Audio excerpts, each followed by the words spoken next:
Bienvenidos, esto es Informe Extra.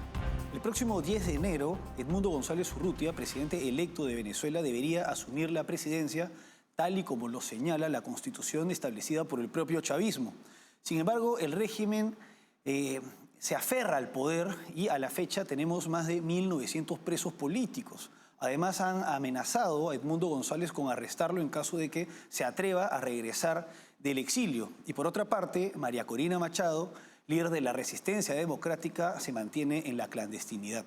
En esta edición vamos a hacer un repaso de los principales sucesos políticos de Venezuela en este año. Analizaremos cómo la oposición liderada por María Corina Machado se organizó y anticipó el fraude electoral.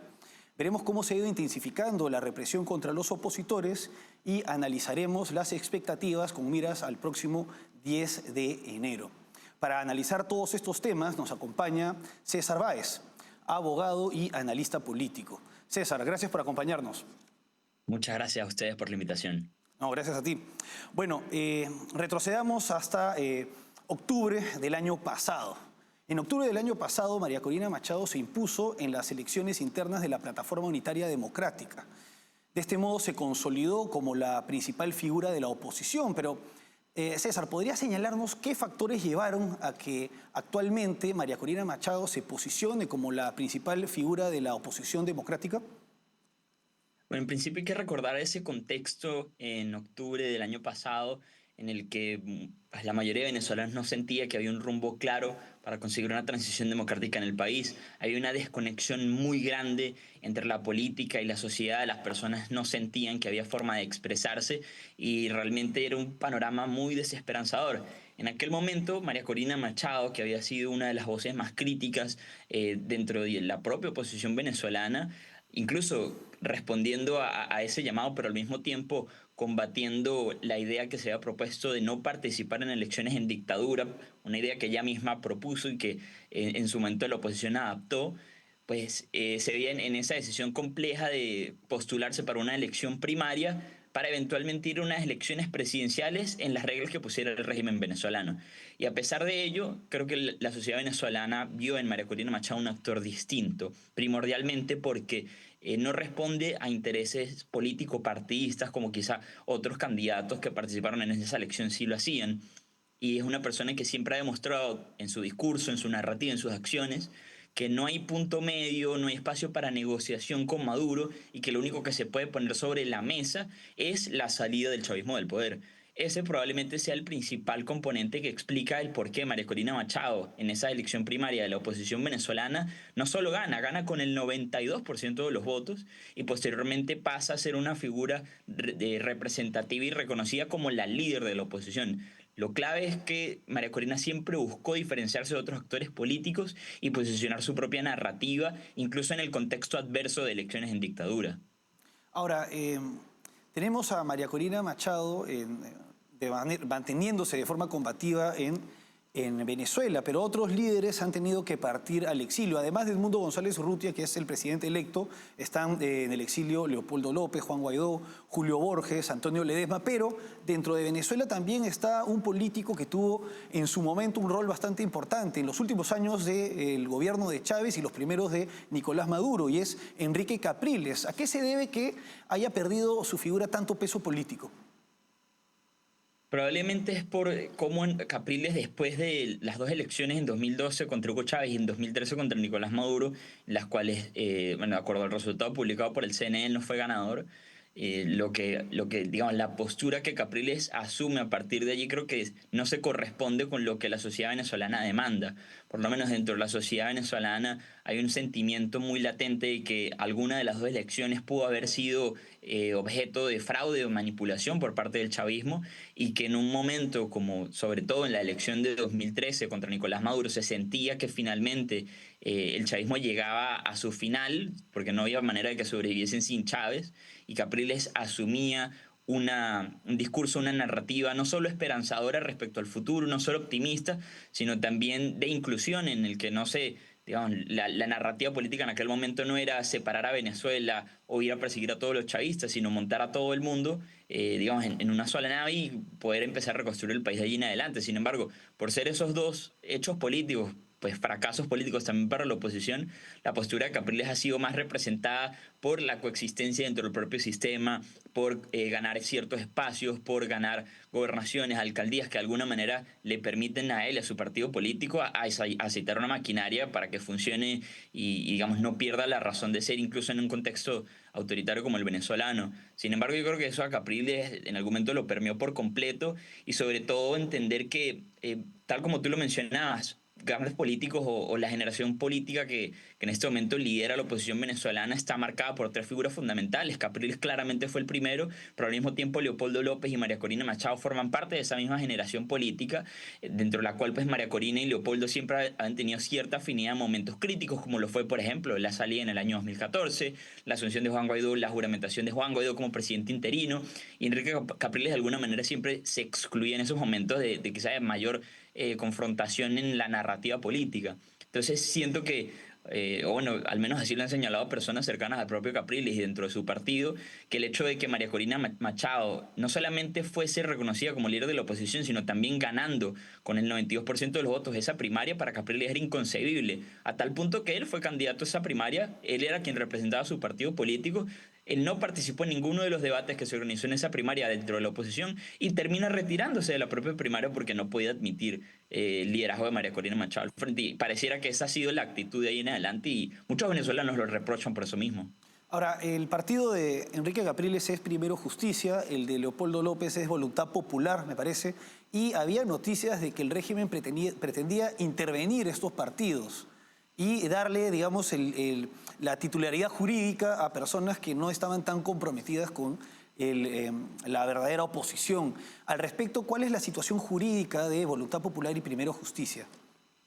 Sí, en estos momentos son partidos intervenidos por el Tribunal Supremo de Justicia y de acuerdo a cómo funciona el sistema electoral venezolano, el concepto que más se maneja siempre es el de tarjeta. Cuando se refiere a la tarjeta de un partido político, se refiere al reconocimiento que le da la autoridad electoral para postular candidatos, para participar en elecciones y demás. El manejo de esas tarjetas, como se entiende en Venezuela en este momento, no lo tienen las bases de los partidos políticos, sus activistas o sus líderes. Lo tienen figuras que el chavismo ha comprado. Hay muy buenos reportajes al respecto por parte del medio de investigación venezolano Armando Info, sobre lo que en su momento fue toda la trama de corrupción de Alex Saab, en la cual, bueno, este empresario que era realmente el principal testaferro, Nicolás Maduro, en cuanto a negocios en el exterior, a través de esos negocios oscuros, logró comprar a diputados de oposición electos en el año 2015 para apoyar, en primer lugar, la intervención de esos partidos políticos desde adentro. Personas que fueron electas en realidad como diputados opositores fueron comprados. Posteriormente, reportajes en el que se lo ven viajando por Europa, haciendo lobby a favor de Nicolás Maduro, yendo a comprar en tiendas de ultralujo y demás. Pues es estos personajes de lo que se denominó posteriormente la fracción CLAP, en referencia a todo este programa corrupto. Esas personas tomaron control de los partidos políticos, puntualmente de Primero Justicia, por Enrique Capriles, de Voluntad Popular, por Leopoldo López y otros partidos dentro de la oposición venezolana muy grandes. Hasta ahora pareciera que lo único que ha logrado mantener esa independencia de los partidos más reconocidos en Venezuela ha sido un Nuevo Tiempo y su líder Manuel Rosales, quien es gobernador del Zulia, uno de los estados más grandes e importantes de Venezuela, pues todavía retiene control sobre esa tarjeta electoral, como le llamamos. Pero vemos cómo los partidos políticos en Venezuela están intervenidos, las personas que los manejan son leales al régimen de Nicolás Maduro. Y por tomar otro ejemplo, 20 Venezuela, el movimiento político de María Corina Machado nunca ha podido consolidarse como un partido político reconocido por la autoridad electoral, precisamente por esto mismo, porque es un partido incontrolable a ojos del chavismo. César, antes de ir a la pausa, hay un aspecto que puede ser bastante confuso para quienes no son venezolanos. Hace unos años se hablaba de la MUD, la Mesa de Unidad Democrática, y a partir de octubre del año pasado se creó la Plataforma Unitaria Democrática, siendo que la coalición actual era la Plataforma Unitaria Democrática. ¿Por qué finalmente se participó en las elecciones a través de la MUD? Sí, la Mesa de la Unidad Democrática es un partido político reconocido por la autoridad electoral en Venezuela y como tal era el que brindaba la oportunidad de inscribir a un candidato que representara, pues, a la oposición, pero puntualmente que representara el liderazgo de María Corina Machado. En un principio se intentó que fuese la doctora Corina Lloris, una reconocida académica venezolana. Sin embargo, el sistema nunca permitió que esta persona se inscribiese y posteriormente es Edmundo González quien forma parte formalmente de la estructura de la Mesa de la Unidad Democrática como partido político, quien resulta pues, teniendo la posibilidad de inscribirse ante el sistema. Ahora, ¿por qué funciona esto como una coalición? Lo que ocurre es que, tal como lo mencioné hace un momento, en Venezuela existe este concepto de tarjeta, que es lo que le permite a los partidos políticos postular candidatos y participar en elecciones. Y aunque la Mesa de la Unidad Democrática era un partido político, también era, digamos, la mesa o el espacio de encuentro entre la coalición de partidos políticos, que en Venezuela es mega diversa,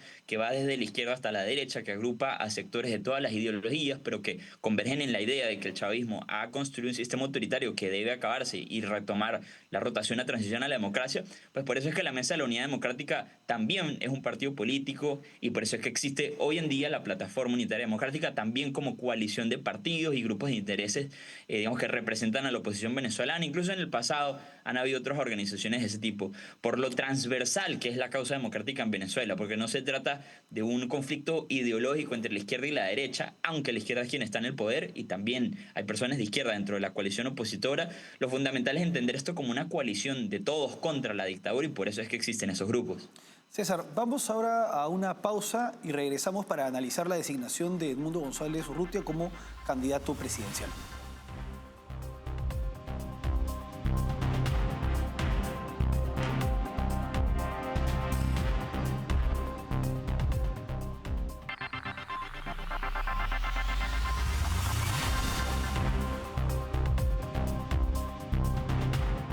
Seguimos en Informe Extra acompañados por César Báez, analizando la situación política de Venezuela y los principales sucesos políticos a lo largo de este año. César, en el bloque anterior explicabas cómo se inhabilitó a María Corina Machado. Esto fue debido también a una inhabilitación arbitraria por parte de la Contraloría General por 15 años, que luego fue ratificada por la Corte Suprema, el Tribunal Supremo, controlado también por el chavismo, y luego se impidió la inscripción de Corina Lloris. Y finalmente la oposición, la Plataforma Unitaria Democrática, que es la coalición de los partidos y movimientos opositores al régimen, terminó designando como candidato presidencial a Edmundo González Urrutia, quien finalmente se impuso en las elecciones del 28 de julio. Al respecto, César, ¿qué tan acertada te parece la designación de Edmundo González? Y también, ¿qué otras alternativas a él existían una vez que se impidió la inscripción de Lloris y de Machado? Bueno, en cuanto a qué tan viable fue, es difícil responderlo, porque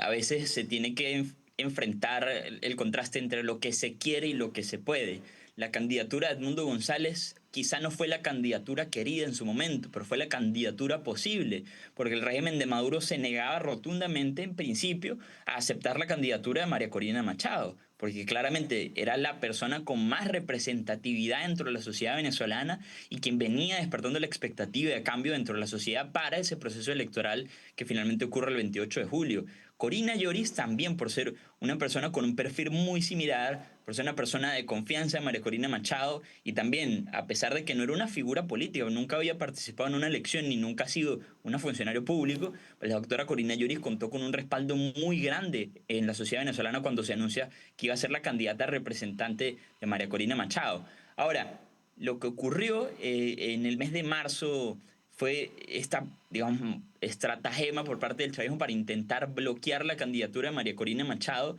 Y algo que se debe recordar es que en un principio lo que el chavismo pretendía era que se inscribiese como candidato de la oposición a Manuel Rosales, el gobernador del estado Zulia. Recordemos que Un Nuevo Tiempo es un partido político en Venezuela, tenía acceso a su tarjeta y lograron inscribir a Manuel Rosales como candidato, incluso al mismo tiempo que Edmundo González se había inscrito. Esto era parte de una maniobra que pretendía en su momento, pues, posicionar a Rosales, que fue candidato presidencial hace mucho tiempo, en el 2006, contra Hugo Chávez, que es una figura que no cuenta con representatividad dentro de la sociedad venezolana, que ha mantenido un diálogo muy cercano, que muchas personas catalogan como cómplice con el propio Nicolás Maduro. Pues ellos o el régimen de Maduro lo que buscaba era posicionar un candidato impopular para evitar la opción democrática en Venezuela y que las personas no se sintieran animadas a votar el 28 de julio. Finalmente, esa estrategia no funcionó porque el propio Manuel Rosales declinó su candidatura cuando vio que no podía conseguir apoyo ni consenso dentro de la oposición venezolana, y ahí es donde el nombre de Edmundo González entra o se pone sobre la mesa. Cuando Edmundo González es inscrito candidato en marzo, nadie sabía quién era, no era una figura política reconocida, incluso había muy pocos discursos y fotografías de él en internet. Era un candidato que el pueblo venezolano realmente difícilmente podía distinguir y reconocer, pero fue el candidato posible porque al mismo tiempo, en una jugada de confianza del chavismo, ellos entendían que Edmundo González, por ser una persona de avanzada edad, por no tener un perfil político muy reconocido, también podía jugar en contra de las opciones de la oposición democrática en Venezuela. Al final no fue así. Edmundo González tuvo una buena coordinación con María Corina Machado, fue candidato y ganó, y le ganó a Maduro por paliza, pero fue el candidato posible, aunque quizá no haya sido el candidato que queríamos. Ahora, en la cartilla de votación de Venezuela, los candidatos participan representando a más de un partido político. Maduro representaba como a 13 partidos, más de 10, mientras que Edmundo González a unos 3 partidos. Con respecto a los demás candidatos, ¿qué tan de oposición son? ¿Son verdadera oposición o son, digamos, candidaturas promovidas por el régimen para debilitar a Edmundo González del mismo modo que lo pretendían con Rosales? No, a excepción de Enrique Márquez, todos son parte del régimen de Maduro, de una manera indirecta. De hecho, la imagen que está en pantalla en este momento, que muestra la tarjeta electoral, allí se puede identificar algunos de los partidos políticos intervenidos por el Tribunal Supremo de Justicia como Voluntad Popular, cuyo candidato fue Daniel Ceballos, que a pesar de en su momento haber sido preso político, luego del año 2014 pasó muchos años preso, después de la cárcel sale con posturas inexplicables incluso para sus propios compañeros de cárcel y sus compañeros de lucha, posturas cercanas a la normalización, a reconocer a Nicolás Maduro como presidente y demás. Vemos también a algunos miembros de la facción CLAP, personas que recibieron dinero por parte de Nicolás Maduro, como es el propio José Brito, quien está en la tarjeta de Primero Justicia, y bueno, no se llaman en ese partido de esa forma, se llama Primero Venezuela el que maneja José Brito ahora, pero lo que vemos es personas que no solo son complacientes en narrativa con el chavismo, sino también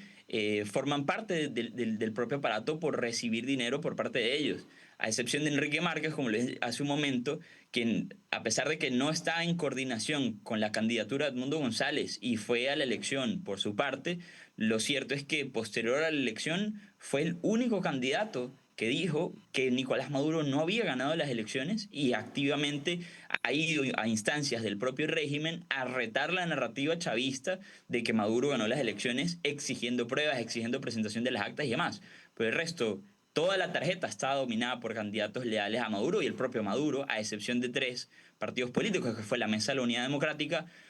Un Nuevo Tiempo y el Movimiento por Venezuela, quienes tenían a González Urrutia. César, en septiembre, a pesar de que actualmente Edmundo González Urrutia ha anunciado que está dispuesto a regresar para asumir el cargo, en septiembre él partió al exilio. ¿Consideras que esta decisión fue acertada en su momento y qué tanta presión por parte del régimen hubo? Bueno, fue una decisión compleja. Ciertamente, si se hace un balance, lo mejor era que Edmundo González se hubiese quedado en Venezuela retando activamente, como lo está haciendo María Corina Machado, el poder o la autoridad que pretende demostrar el régimen de Maduro dentro del propio territorio. Sin embargo, no fue así. Edmundo González tuvo que refugiarse desde el propio, bueno, desde el día después de la elección en una embajada en la ciudad de Caracas, tuvo que moverse entre embajadas y finalmente recibe este salvoconducto para poder viajar hacia España. De todas formas, lo que es muy claro para la mayoría de venezolanos es que Edmundo González ha hecho mucho más libre en España, lejos y claramente quizás no en esa posición de retar activamente a Maduro, pero eso significa mucho más de lo que pudo haber hecho Edmundo González preso en Venezuela, porque para poder llegar al 10 de enero, como va a ocurrir el próximo año, para poder llegar con un reto activo, para poder llegar con una expectativa despierta dentro de la sociedad venezolana, hay que tener al presidente electo libre y con capacidad de juramentarse, no en la cárcel. Se hubiera limitado muchísimo las opciones que tiene la sociedad venezolana para concretar esta transición hacia la democracia. Así que en su momento probablemente no haya sido la decisión que más esperábamos, a la que queríamos que se hubiese tomado, pero fue la decisión posible y se toma con el criterio de mantener a Edmundo González libre para mantener la ventana de oportunidad abierta para la oposición venezolana. César, vamos ahora a una pausa y regresamos con el último bloque.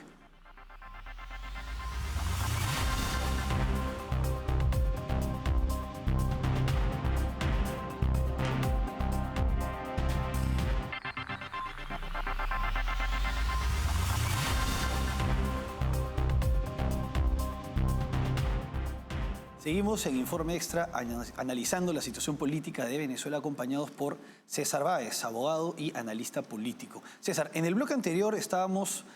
hablando de la decisión de Edmundo González de partir al exilio, que consideras acertada porque ha tenido mucho más libertad de acción desde el exterior que la que hubiera tenido estando bajo amenaza y tal vez en la clandestinidad en Venezuela. Al respecto, la Constitución pues, establece en su artículo 231 que él debería juramentar el cargo el 10 de enero ante la Asamblea Nacional. Sin embargo, la Asamblea Nacional está controlada por el chavismo y han amenazado con arrestarlo en caso de que él regrese del exilio. ¿Cómo consideras que él podría resolver estos obstáculos para poder cumplir con juramentar el cargo? Bueno, cuando se trata del proceso constitucional para juramentar al presidente, me encantaría pensar que es posible que en Venezuela las instituciones reconozcan la legitimidad de Edmundo González, pero eso no va a ocurrir. Por tanto, pues hay que descartar una juramentación como si Venezuela fuese un país democrático y normal, porque no lo es. El hilo constitucional hace mucho tiempo se rompió y por tanto no solo la candidatura de Edmundo González se tuvo que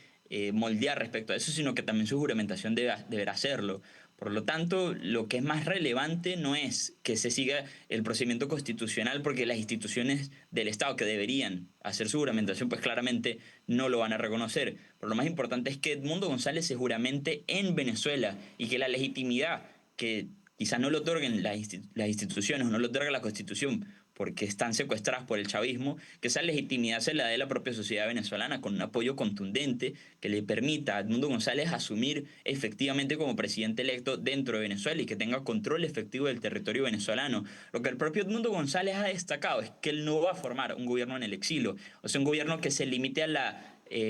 representación de Venezuela en el exterior, que no se limite al reconocimiento de otros países, sino que va a formar un gobierno dentro de Venezuela que finalmente pueda desplazar al chavismo del poder. Y quizás es ahí donde está el aspecto más importante de su juramentación, que ocurra en Venezuela, que tenga respaldo de la sociedad venezolana y también de las instituciones del Estado posteriormente, sobre todo de la Fuerza Armada. Ahora, el 10 de enero debería juramentar él y el 20 de enero, 10 días después, Donald Trump juramentaría. Y él ha anunciado que su secretario de Estado será Marco Rubio, quien tiene una postura claramente adversa a las dictaduras del socialismo del siglo XXI. ¿Qué tan positivo y qué tanto peso va a tener este nuevo mandato de Estados Unidos con respecto a la situación de Venezuela?